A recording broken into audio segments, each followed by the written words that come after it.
January 3rd, 2026 will be remembered as the morning the map blinked.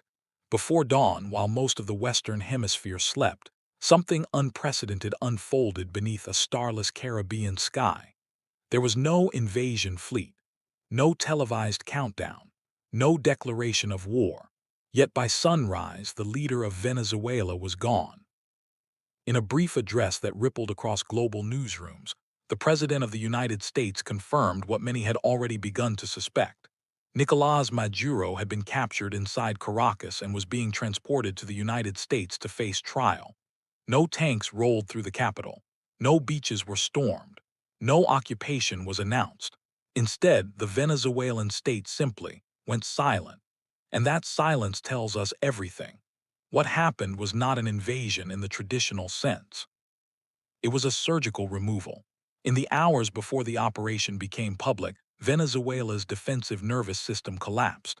Radar coverage faded, communications failed. Air defenses went dark without firing a shot. This was not brute force. It was systemic paralysis. Precision cyber operations blinded command networks. Stealth aircraft neutralized runways, bunkers, and relay hubs. The goal was not destruction, it was disconnection. With the state disoriented, elite forces were inserted directly into the capital. The operation was fast, quiet, and intelligence-driven.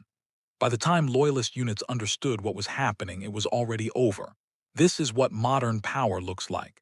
Not mass, not spectacle, but access. The message was unmistakable. Geography no longer protects leadership. Capitals are no longer sanctuaries. There's another detail analysts immediately noticed. The date, January 3rd. 6 years earlier, on the same day, the United States eliminated one of Iran's most powerful military figures in Baghdad. That coincidence is not accidental. It reveals a pattern. This administration appears to favor decisive actions early in the calendar year, moves that reset geopolitical expectations before rivals can react.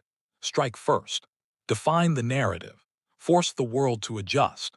January is not just a month, it's a window. And Venezuela just became the latest file closed inside it. To understand why this moment matters, we have to step back. Venezuela is not a small or insignificant state. It sits at the northern edge of South America, bridging the continent to the Caribbean. Its territory rivals major regional powers. Its population exceeds 30 million. More importantly, it sits on extraordinary wealth. For much of the 20th century, Venezuela was an energy giant, a pillar of global oil supply and a close partner of the United States. Its cities modernized rapidly. Its democracy, while imperfect, endured when others collapsed. But abundance carries risk. Oil made the state rich, but it also made it fragile. When prices fell, the economy cracked. Inequality widened. Trust evaporated. By the late 20th century, frustration had fermented into anger. That anger found a voice. In the 1990s, Hugo Chavez emerged as a symbol of rebellion, promising dignity, redistribution, and independence from foreign influence. Once in power, he transformed Venezuela. Institutions were rewritten, power centralized, the military politicized, oil wealth redirected into loyalty networks instead of infrastructure. Externally, alliances shifted. Caracas moved closer to Havana, Moscow, Tehran, and Beijing, while relations with Washington collapsed.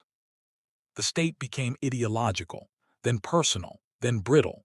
When Chavez died, the system he built depended entirely on obedience and oil revenue. Both disappeared. His successor inherited authority but not legitimacy, competence, or favorable markets. What followed was one of the worst economic collapses in modern peacetime history. Currency disintegrated. Production collapsed. Millions fled. The regime survived not through growth, but through coercion and criminality. And over time, Venezuela stopped functioning as a normal state. It became something else. For years, the crisis stagnated. Sanctions weakened the regime but didn't remove it. Opposition movements surged, then fractured. Foreign backers kept the system alive just enough to prevent collapse. The leadership believed it had endured the worst. That was the mistake. What Maduro prepared for was invasion. What came instead was extraction. The state was built to suppress protests and repel armies, not to survive precision decapitation. When the strike came, it bypassed ideology, bypassed borders, bypassed negotiation. It went straight for the center. Removing a leader does not remove a system. In the hours following the operation, Venezuela entered its most unstable phase. The military remained intact but uncertain. Power brokers recalculated. Armed groups waited. This is the most dangerous moment. Some factions will seek accommodation. Others may choose chaos. Criminal networks, militias, and foreign interests are all watching the same vacuum and considering how to fill it. Meanwhile, the opposition faces its own test: unity, credibility, and speed. Because history is unforgiving to power vacuums. The capture of Nicolás Maduro marks the end of an era, but not the end of the story. It is a tactical success and a strategic gamble. The United States has demonstrated a new willingness to act decisively inside the hemisphere, reviving doctrines many thought dormant. Whether this moment leads to recovery or collapse depends on what happens next, not in Washington, but inside Venezuela itself.